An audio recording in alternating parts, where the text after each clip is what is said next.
So welcome home.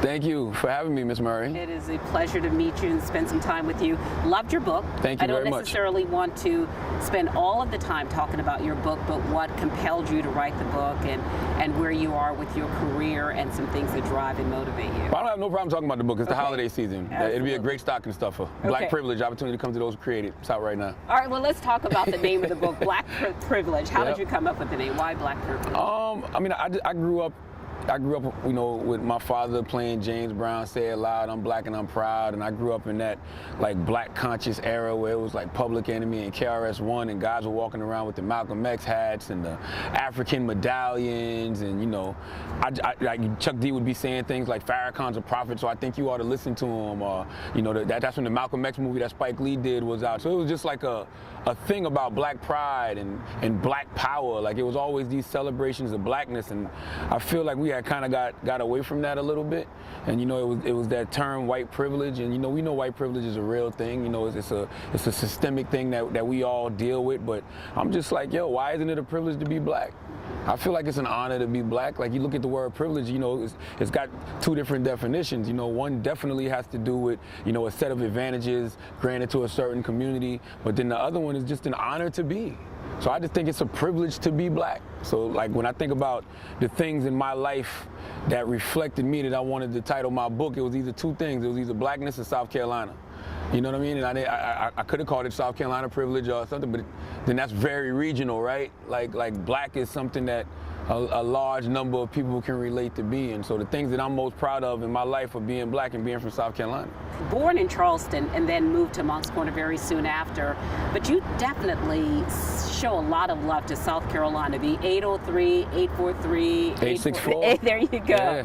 And why do you love this part of the country so much and your roots? I mean, this is all I know. I mean, I didn't move to New York until 2006 when Wendy Williams grabbed me to be her co-host. Like, I was born in Charleston, raised in Moncks Corner, went to school, Berkeley High School, went to Stratford High School, started my radio career here at Z93 Jams, then worked at Hot 98.9, then I went up the road, went up I-26 and worked at the Big DM, worked at Hot 103.9, so it's like I went literally from South Carolina to New York. Like, that's the jump that I made. Like, so you're talking about spending 70% of my life here at one point, so this is all I know. Like, this is what made me who I am. Like, the ideals I have, the values I have, the morals I have, like, I learned right here. Like, when you read the book Black Privilege, those 8 principles that I have, a lot of those stories are connected to things that happened in my youth here in South Carolina. So it's just like, this is my core. This is why I come back to just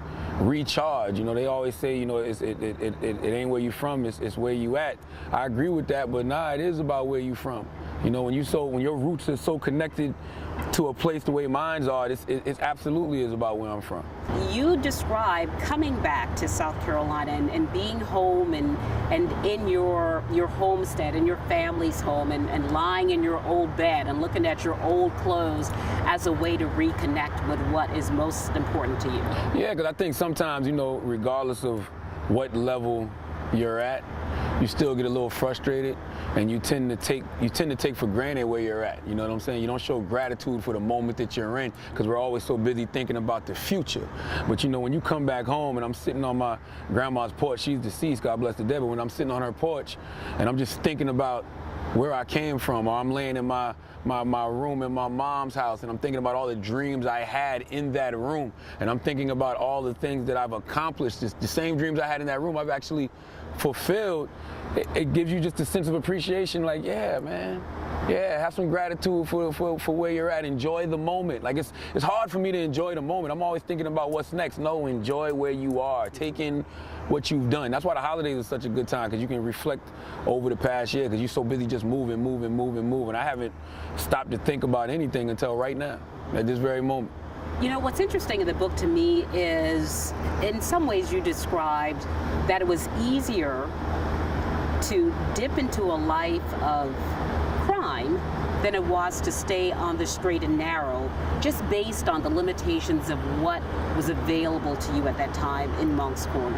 Yeah, I mean, it's all about environment at the end of the day, you know? I mean, if you're around majority of people who are doing the wrong thing, 9 times out of 10, you're gonna gravitate towards doing the wrong thing. You know, I mean, I commend anybody who can grow up in that environment and really be themselves and really, you know, walk that road less traveled. Like, it's easy to walk the road that everybody is on, because like nobody wants to feel alone.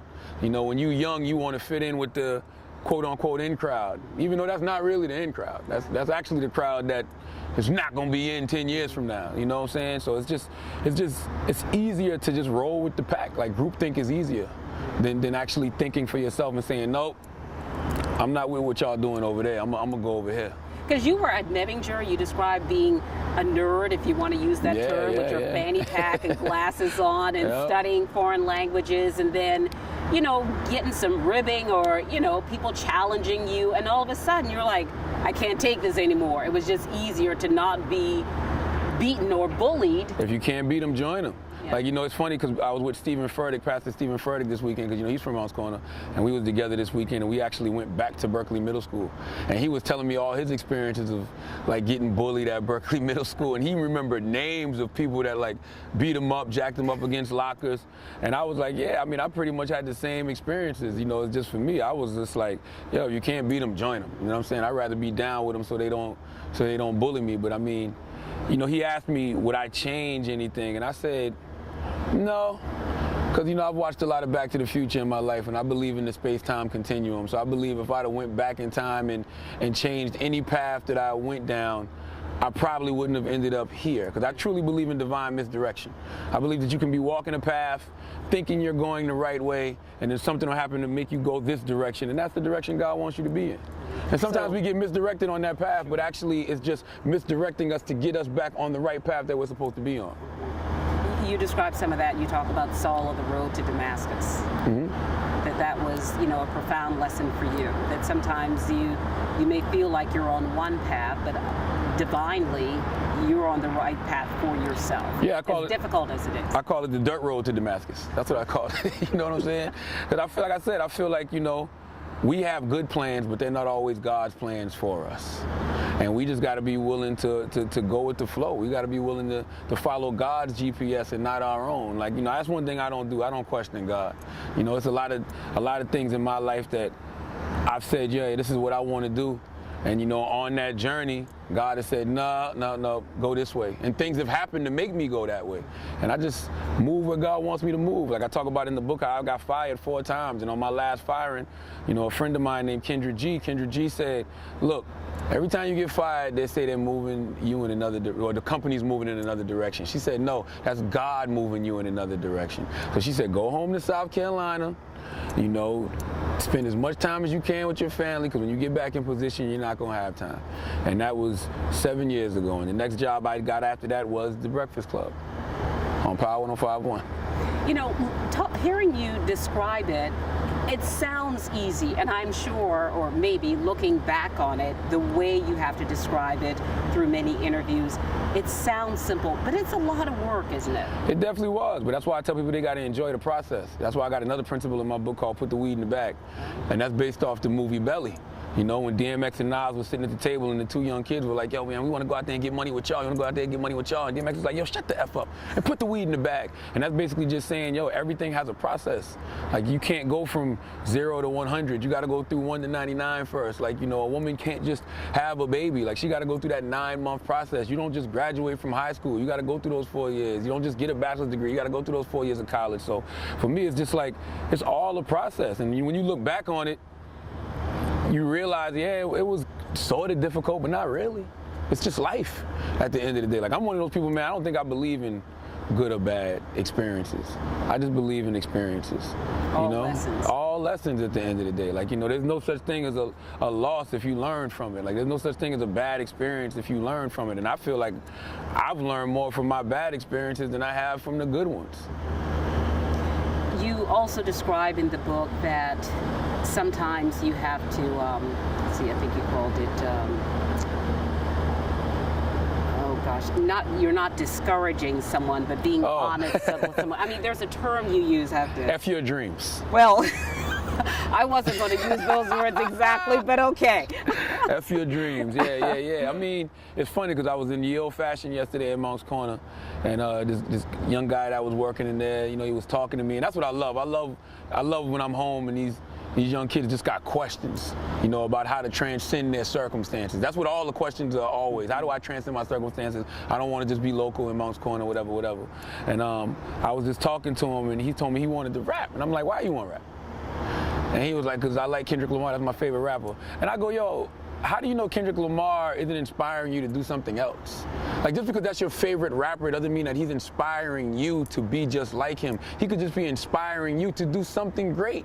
Kendrick found what he's great at, which happens to be rap. Like me, I found what I'm great at, which happens to be radio. Anything else you see is fruit off that tree of radio, television, books, whatever. But I was good at radio. I worked harder and became, I guess, quote unquote, even better at radio. Some would say great. So I was telling him, like, yo, F that rap dream if it's not really your dream. Don't come to me telling me what you want to do because you see it working for somebody else. Tell me what it is that you truly want to do. Like, that's not a good enough answer for me. Why you want to be a rapper? Because of Kendrick Lamar, that's my favorite rapper. Nah, that's not saying nothing. Like, to me, that's not saying anything. You're just watching something work for somebody else, and now you want to do it because you see it working for them. And that's cool because, you know, when you're a young black kid in the hood and you see people that are successful, most of the time they are in entertainment or athletics. So you want to do what they're doing. But nah, man, dig deeper. That's what I told the young brother. I said, dig deeper. I said, yo, you might be the guy that finds the cure for cancer. You know, you might be the next great architect. You might be the next great engineer, lawyer, doctor, dentist. Trust me, they make lots of money, way more money than your favorite rapper. So just figure out what it is that you truly want to do. When Dr. Evans said that to you, you were able to receive it. Do you think this young man was able to receive it? I hope so. You know, I salute to Dr. Robert Evans. That's a great mentor of mine. You know, he's from Rochdale, Queens, but he was based out of Somerville, South Carolina, with his label Never So Deep Records. But he's a medical doctor, and you know, that was just some of the greatest advice, man. Like, and I don't know why I didn't take it to heart. He told me two things. He told me that, you know, I wasn't a great rapper and I need to focus on radio because if I really focus on radio and work hard at radio, I'll be great at it. He said, I'm from New York and you're one of the best I ever heard and you just getting started. So that was great. That was great empowerment for me at that time. And he told me if I wanted to be in the record business, be an A&R. You know, like pick beats for people and learn how to develop artists. And he was like, yo, plus artists really don't make no money. The guys behind the scenes make the money. So he told me two things that actually truly benefited me in my life. So for whatever reason, I didn't take it away. I wasn't discouraged by it at all. Plus probably because I knew deep down I really wasn't a good rapper. You know, it wasn't, like I described in the book, it wasn't natural for me. Yeah, I heard the rap. Yeah, so I heard the rap, yeah. and so let's just leave that there. Yeah, it was, and it wasn't natural for me. I'm so glad you went in a different direction. So am I. It was not poetry. Thank God and thank Dr. Robert Oh, Evans. Lord, Langston Hughes would not have been proud.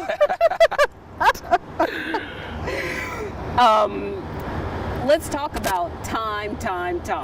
All right, so you say that in the book, and you talked about the influence of hearing music that celebrated really violence and how that at one point motivated you to do something I'm sure you wouldn't do now. Do you think that music in some ways might influence kids to act out and that it might have a negative influence? Well, I mean, the thing is, like, you know, music is an art, and, you know, art is a reflection of life. So, you know, when you already got kids who are in negative environments, you know, they're in these poor and disenfranchised areas, so they're more prone to lean towards doing the wrong things anyway just because of their environment. The music just provides a soundtrack. So it's encouragement. You know, like if you drunk in the club and, you know, you keep hearing somebody tell you to hit somebody, you might just hit them. You know what I mean? You're already intoxicated. You're already not in your right mind, so you may just do it. And it's just like, you know, even nowadays, you know, they get upset with these young kids because they talk about using drugs so much. And I'm like, man, our generation talked about selling them. So, you know, selling drugs and using drugs, that's two sides of the same coin. So, you know, I don't think it's any better that we rapped about selling drugs, then I think it's any better that these kids are rapping about using them, you know? But it's just like we need balance. That's all it boils down to at the end of the day. We need balance, man. We're all easily influenced by things. We're all influenced by things. You're a liar if you say you're not. I don't care if you're young or if you're older. Like, it's things that influence you to move a certain way and do certain things. Like, you know, at my age, I may not be moved by a rap song like that, but I'm moved by a self-help book. You know, I'm moved by a good speech. You know what I mean? I'm moved by something, right. You know? So it's like, yeah, absolutely music can influence you, but it'll influence you based off the environment you're already in anyway.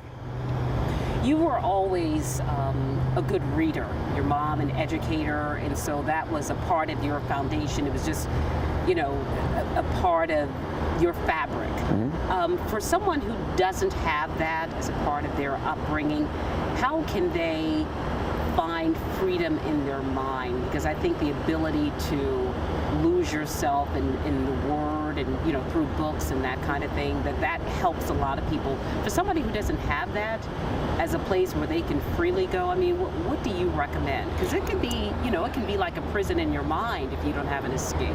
That I would tell them to absolutely add that to their repertoire. You know, even if you can't pick up a book and physically read, use audiobooks, man. You know what I'm saying? Use audiobooks. You know, listen to podcasts of people that are just saying smart, intellectual things. Like my father used to make me listen to Minister Farrakhan speeches. You know, like just something. Like, you gotta add something productive to your repertoire. Like, I think about when I was running the streets in Moncks Corner and I was in and out of jail, and I was like, man, I just gotta create some type of positive energy in my life. So I made a conscious decision to start doing more positive things. I went and got jobs. I worked at Demo in the mall when Demo was here. I worked at a telemarketing place called Paragon Solutions. I worked at the Flower Garden in my hometown, only for a week, but I still worked there. You know, okay. I worked at Industrial Acoustics Company off Highway 52. I just did whatever I had to do to create positive energy in my life, and I made conscious decisions to open up books. Like, I read The 48 Laws of Power, the autobiography of Malcolm X, a great book by Akil called From Niggas to Gods. I read The Secret by Rhonda Byrne. Like, I was forcing myself to digest positive information, you know what I mean? Because I was just trying to create positive energy in my life, because this is this acronym that they always use for peace, and that's positive energy activates constant elevation. So I felt like the more positive energy I was bringing in my life, the more that I would evolve as a person, and the more that my life would evolve. So that's just something that you got to force yourself to do. If you're not doing it, you got to start doing it. It's like drinking water, bro. Like, like eventually you can't drink soda every day. You got to start drinking water in order to live a healthier lifestyle. In order for you to live a healthier mental lifestyle and spiritual lifestyle, yo, you got to read. You got to take in this information. And like I said, if you're not physically opening up the books, turn on them audio books. You know what I'm saying? You can't just have 21 Savage and Kodak Black on your playlist. But that doesn't hurt. It doesn't hurt. Oh, I love it. Listen, you got to have the perfect balance of ratchetness and righteousness. You know what I'm saying? I have the perfect balance of both. You know what I mean? But I just, like I said, I wake up in the morning, I pray, I read my two daily affirmations, because I got one book by Ryan Holiday called The Daily Stoic, another from Joel Osteen called The Daily Bread. Joel Osteen's more spiritual, Ryan Holiday's more philosophical, and I read those right after I pray, and I get in my car and I turn on Oprah's Super Soul Sunday podcast, and I ride into work. There you go. Before I get to any of the ratchetness, I put that in my brain first. There you go. Now, that acronym, peace, was not in your book, so maybe that'll be book 2. But you did have in your book your 3 Ps. Yes, because those are the 3 Ps of life. Those are the things that either make us great or keep us from being great. Like I told that young man in Ye Old Fashioned, find your passion.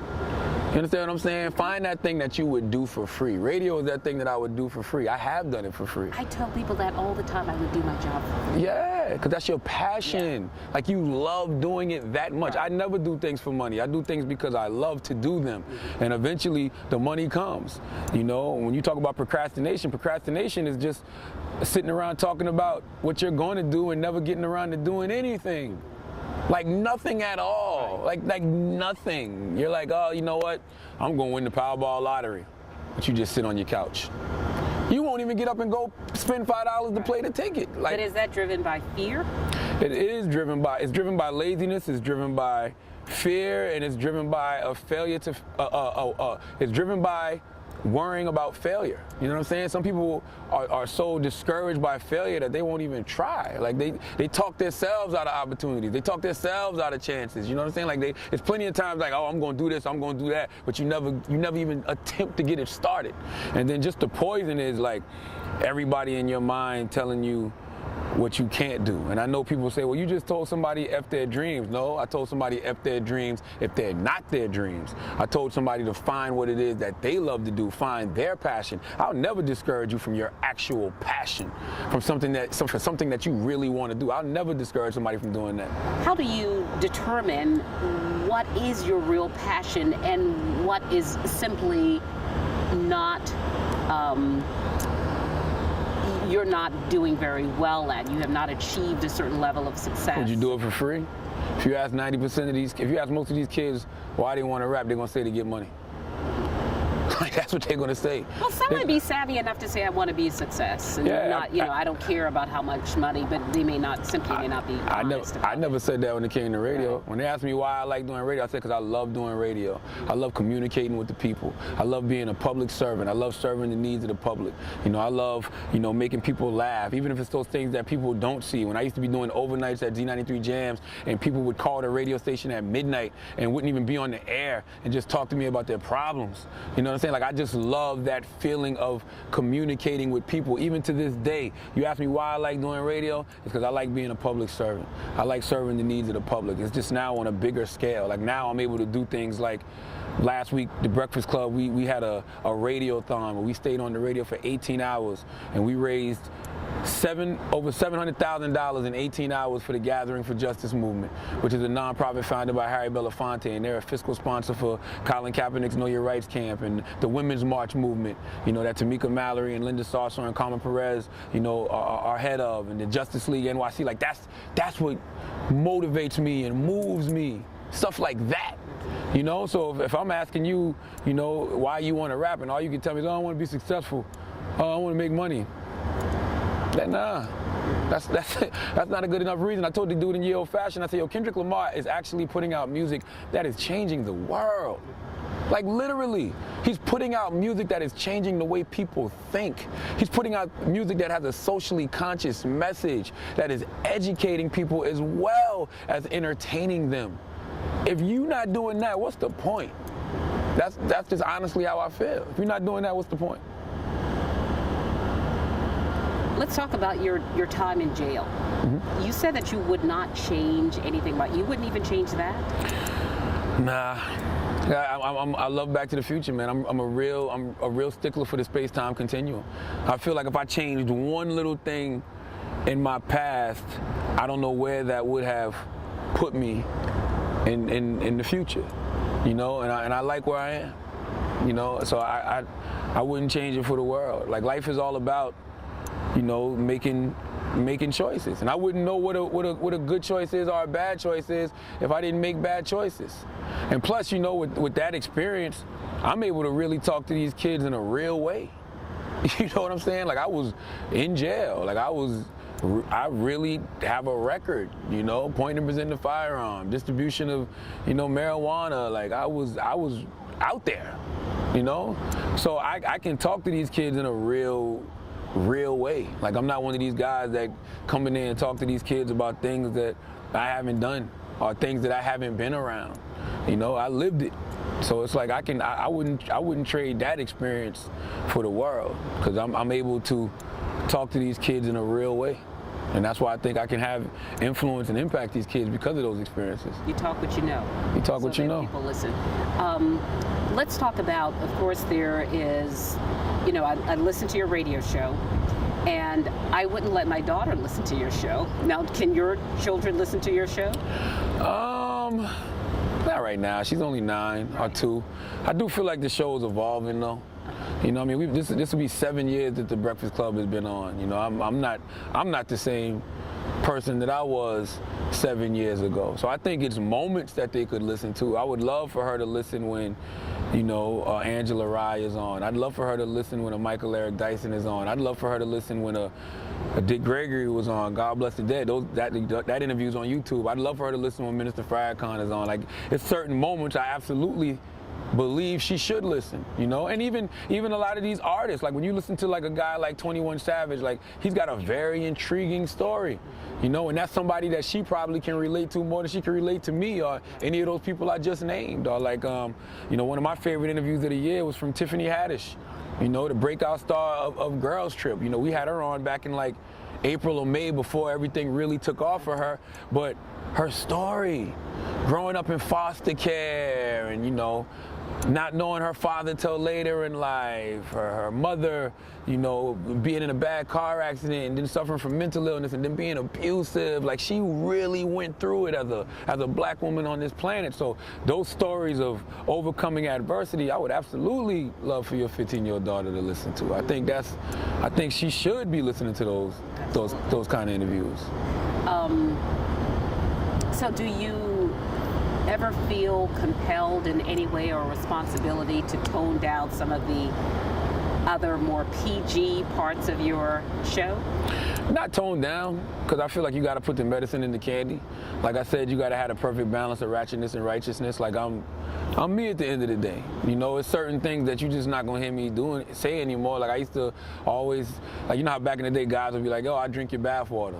So then I would say, yo, I tell a girl I'll suck a fart out your butt. Yeah. And then like, yeah, I'm not doing that no more. Right. You know, number one, I'm not disrespecting my wife anymore. And number two, like, I think a lot of guys are learning that we were raised in this era of rape culture, and we didn't even realize that a lot of things that we were doing back in the day were sexual assault and sexual harassment, and, you know, even the images that were reinforced to us in the media, like we're showing us these things and normalizing things that shouldn't have been normal. So, you know, you see now Hollywood is like revealing all of these things that need to be healed. That's why I'm not mad at anything that's going on in Hollywood or the music industry right now. Like, a lot of women are speaking out about things that happened back in the day, and they should, because you can't heal what you don't reveal. And that's just the revelation that I've had, you know, over the past year or so. Like, yo, we really were wilding back in the day. Whether it was Snoop Dogg saying ain't no fun if the homies can't have none, or, you know, I'm thinking about a movie like Belly where I got a great, you know, life lesson from DMX when he said put the weed in the bag. But also in that same movie, he was letting the girl that was 16 give him fellatio. Like, and that was in a movie. Like, it was normalized. So it's like, you know, I think a lot of us are growing. A lot of us are evolving. So when you tell me would I tone things down, all I can say is that I'm gonna always be me, and I think I'm more cognizant of just what's right and what's wrong nowadays. I'm being more morally honest with myself nowadays, you know? Like, well, you grow up, right? You continue growing. Up. Yeah. Yeah, and that's just, you know, just being morally honest. Like, even when we have conversations about the dope game, and, you know, like, I see my generation will get mad at these kids for being the users, like I said earlier, but I'm like, if I'm being morally honest, we was rapping about being the dealers. It's not like we were the best, best role models in the community. You know what I'm saying? Like, we were putting poison in the community. And by the way, that's nothing that nobody older than us wasn't telling us. They were telling us the same things, like, stop rapping about selling dope, stop celebrating the drug culture, stop glorifying the gang culture. They was telling us these things. Minister Farrakhan was saying these things. So it's like, why are we acting clueless? Like you said, we just grow up, and, you know, I'm just more morally honest with myself nowadays. So who should read your book? Anybody who needs some help transcending their circumstances. Anybody who may feel like they're a little lost in this world. You know, anybody who feels like they just need an extra push. You know, because like I said, I'm not an expert at anything. All I have is my experiences. And all I'm doing is sharing my experiences and hoping that somebody can be motivated by my experiences. Because I understand the transformative power of books. I know what the autobiography of Malcolm X did for me. I think that is like the greatest story of evolution that you could ever see in America, period. You know, from Malcolm Little to go to Malcolm X, I mean, that was just a great transformative story. And Haj Malik El-Shabazz. Come on, man. And you know who backed him? Who backed Alex Haley in writing that book? Who? Who just died the other day, Playboy. Oh, Hugh Hefner. Yeah. Yeah, Hugh Hefner.